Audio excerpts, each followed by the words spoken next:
in March of last year, and I kind of came up with this idea to give you sort of a state of the Masonic. And we do it on a scale of 1 to 10 about where we were in a few areas, and then you all had some questions for us. But first, a couple of things. I just want to thank the Chief and the Fire Department. We've had some fire alarm issues, and there have been a couple of 1 a.m. calls, and yesterday it went off again, and it said that the burglar alarm was going off, and they were right there for us. So we really appreciate everything that they all do for us. I do have some board members here tonight. I just wanted to recognize Sean Dunster's here.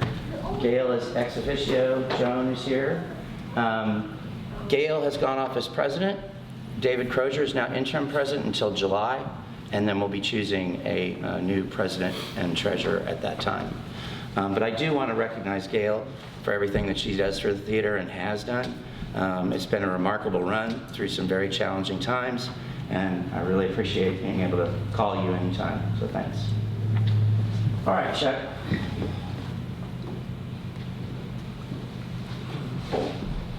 I can figure all this out. Chuck, please don't turn them all off.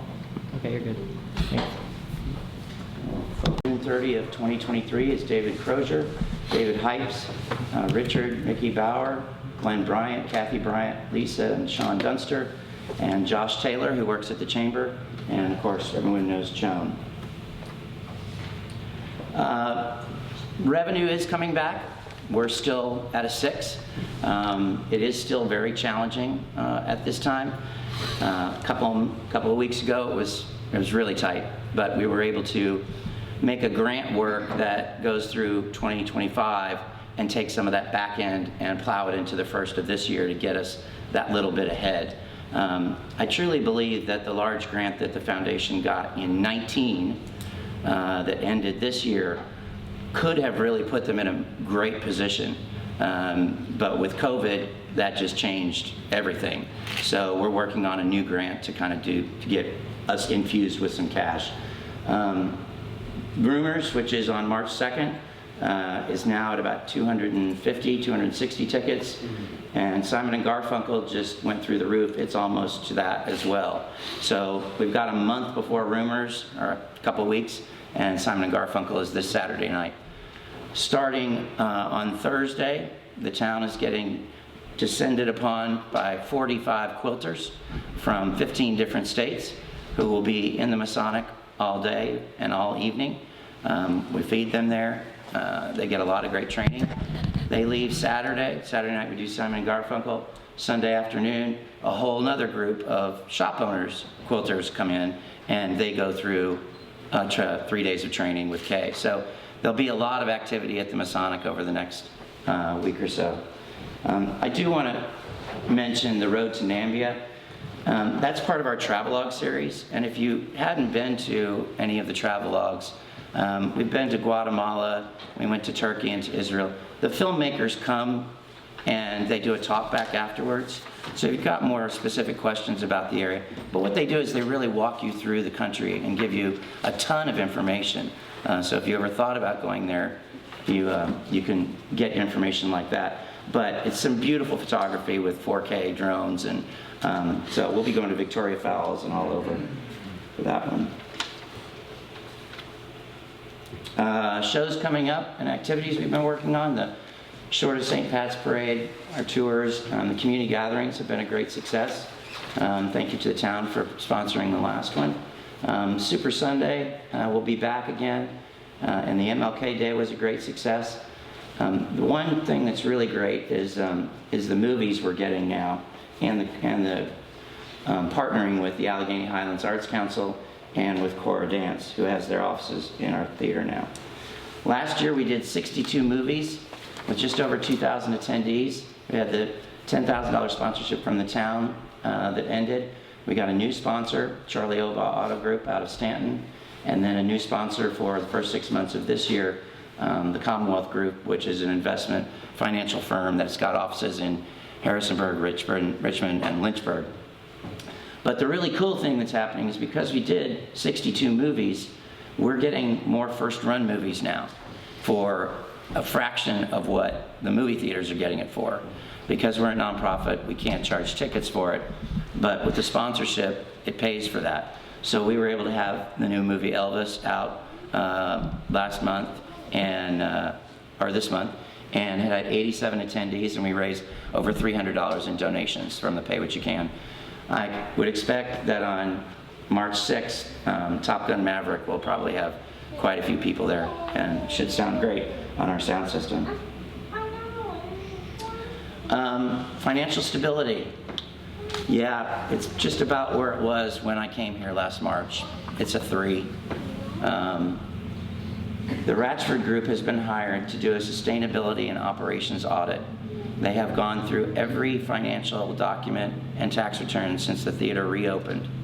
They've met with our bookkeeper, they've met with Gail, they'll be meeting with our treasurer, and then they will bring a final report to the theater and the board in April, the end of April. So once I get that report, I'm going to see what it looks like, and then I can share it with you all, either by email or maybe come back and kind of give you a brief rundown of what she got out of that. She's very well known and has a lot of great experience in the theater world and turning theaters around and really, coming up with some great ideas. We still need to reach a broader audience, a new audience. I think that some of these shows like the Twitty and Lynn show last year and the Rumor show, we're doing some draw. We've also gotten some money for marketing, so we're marketing more extensively in Lexington, Bath County, Roanoke, and here. We need to find more corporate donors and sponsors. So if you're talking to folks, just say, hey, maybe you should sponsor a show at the theater. Another great way to get your name out there is to be on our pre-movie slideshow, which is $300, and you'd be at all the movies through June. And it stays up there for about 15 seconds. So if you do have a business you want to advertise on that. How do we get named artists? What is the risk factor there? One of the shows that I'm looking at, which you'll see coming up here, I believe is a risk factor, but I also believe it could be a great success. Do we need to raise our ticket prices? Ticket prices were a little higher for Jimmy Fortune. He was a more expensive show. He's a 10K artist, and I got him for 8. The Fleetwood Mac band is an 8. I got it for 7. And right now, I'm banging on the door at $7,000 in ticket sales. So, and then Simon and Garfunkel is a $3,500 show. So you can see kind of what the risk factors are with that. Need to write more grants. When I write time factor, it means that's my time. And with only having a small staff with Lauren, that it doesn't allow me to just sit down and crank out a grant. I'm pulled in a bunch of different directions, so it gets written over time. And that's really not a great way to do grants. It's better if you get in that mode of writing and knock it out. I've been talking about this for a couple of years now. Subsidy, if we had subsidy that on July 1 of every single fiscal year, we knew that we had $250,000 in the bank to get us going, then I believe that within 5 to 7 years, the theater could be sustainable. Right now, we've got $100,000 of that $250,000 that we know we're getting every July 1st. So we're on our way. Because of this jump start with backloading, we're in pretty good shape right now. Mechanical systems. We just installed 9 new sprinkler heads underneath the loading dock area, the wood ramp back there. We did a full system test. Fire alarm's been tested, new heat sensor. We did do a new preventive maintenance contract with Southern Air. I think I brought that to you in March. It's really helped. They found filters that had not been changed since install. So the company that was here before was not really doing their job. And Southern Air is terrific. They're there, they're helping us. We're consistent with the mechanic and consistent with our controls guy. The theatrical winch system needs repair. We have a power supply that's bad in the controller. We're working with Soundstage to get up and do that and fix that.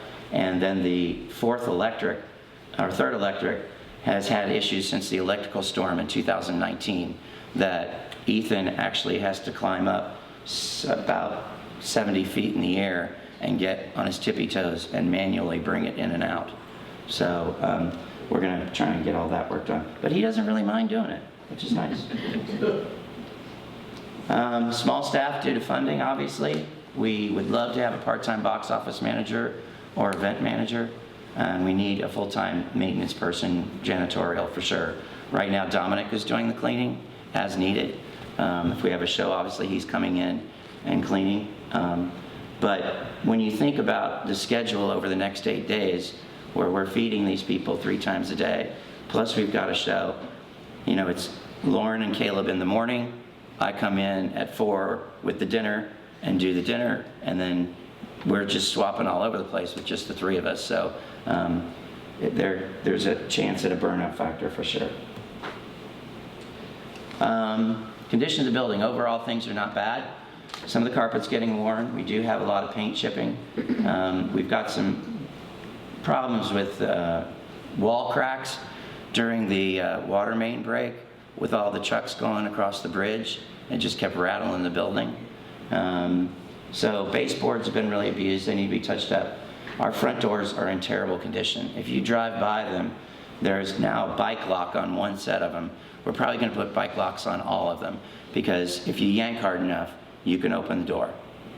So the thing would be is to replace those with glass doors with a panic bar, obviously, but try to embed a hollow steel case underneath the molding so you can put the molding back and make it look old. And we can do that now that we're out of historic tax credits.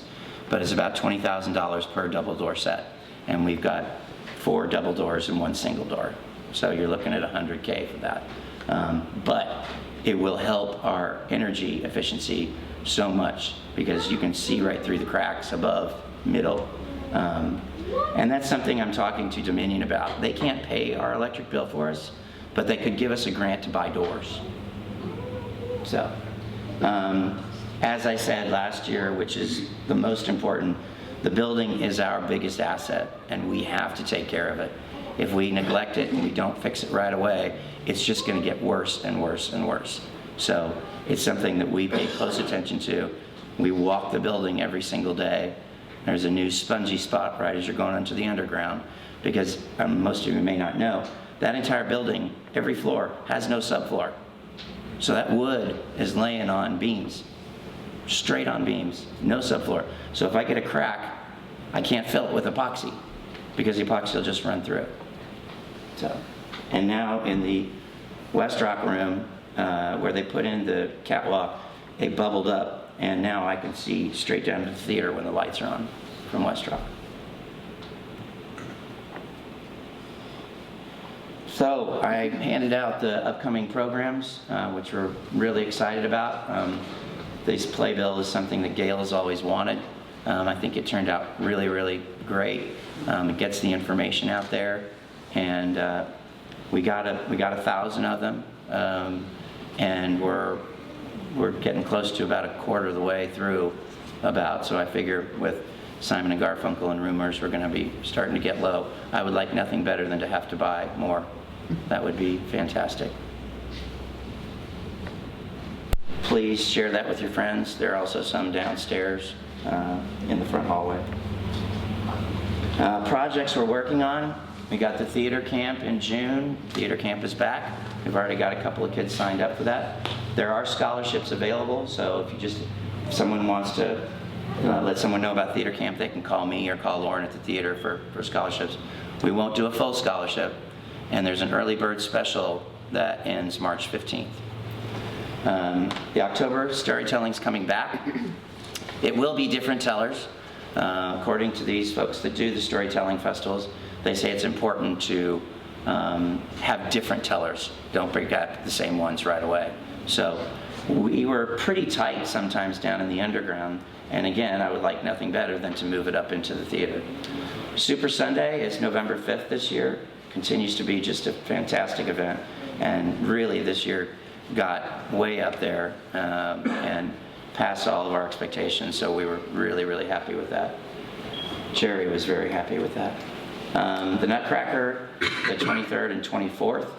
And then things that I'm looking at is return of Jimmy Fortune, a Led Zeppelin tribute band, Emmylou Harris, Blues Fest, Bluegrass Fest, and I don't know what I'm going to do about the summer music series. We had such a poor turnout last year that, you know, I'm just thinking there are so many people out of town. I kind of need to look at some of the names. But the risky one I was talking about was Emmy Lou. She wants 13,000, and I'm trying to get her down to 10. Now, I'm going to have a higher price point for that, but I feel like she would draw. She's got a name, and I feel like she would draw. So we're talking about trying to bookend something Brandon Caldwell's when it was, you know, first thing in the fall that we had a name, and then in June we had a name. And then we fill in the rest.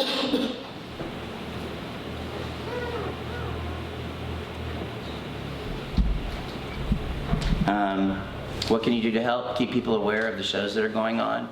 Free movies. If you're talking to people about them, ask them what movie they want to see. Just shoot me an email or call me and let me know. And that goes for anything. You know, some of you are great about hearing a band or something and calling me or sending me an email and say, hey, can we look at getting this? Absolutely. I'm happy to look into anything.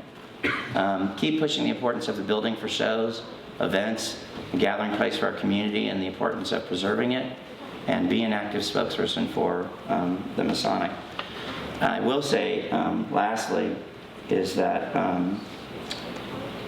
the Shorty is going to call the asbestos guy for me tomorrow, because I want to tear down the amphitheater, and I have to get an asbestos write-off for that, and then we've got a demo or estimate for the demolition.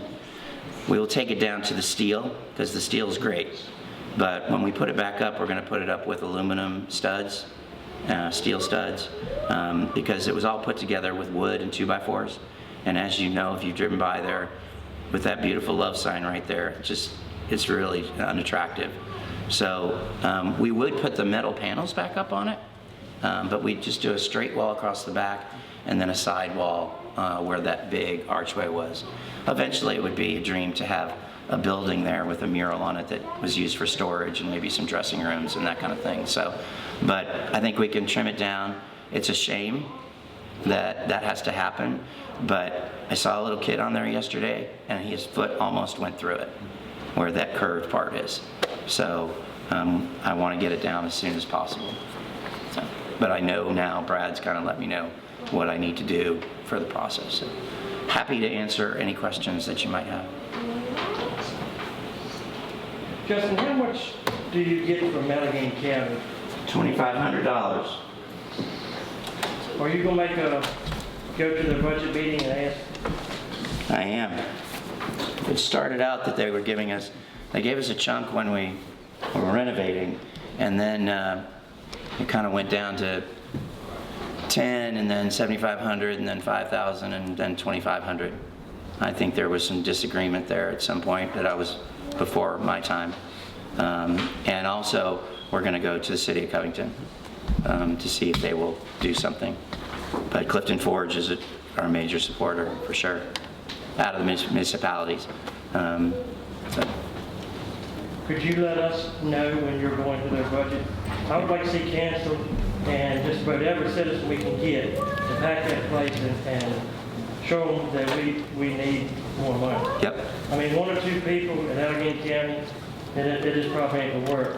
If we come up with all the council to come there and say what we want or what we'd like to have, and a lot of citizens, I think we might gain a little traction. And I think you're right. We've got some support on the supervisors, and they were gracious enough to pay for about $18,000 worth of water pumps for the HVAC last year out of ARPA money.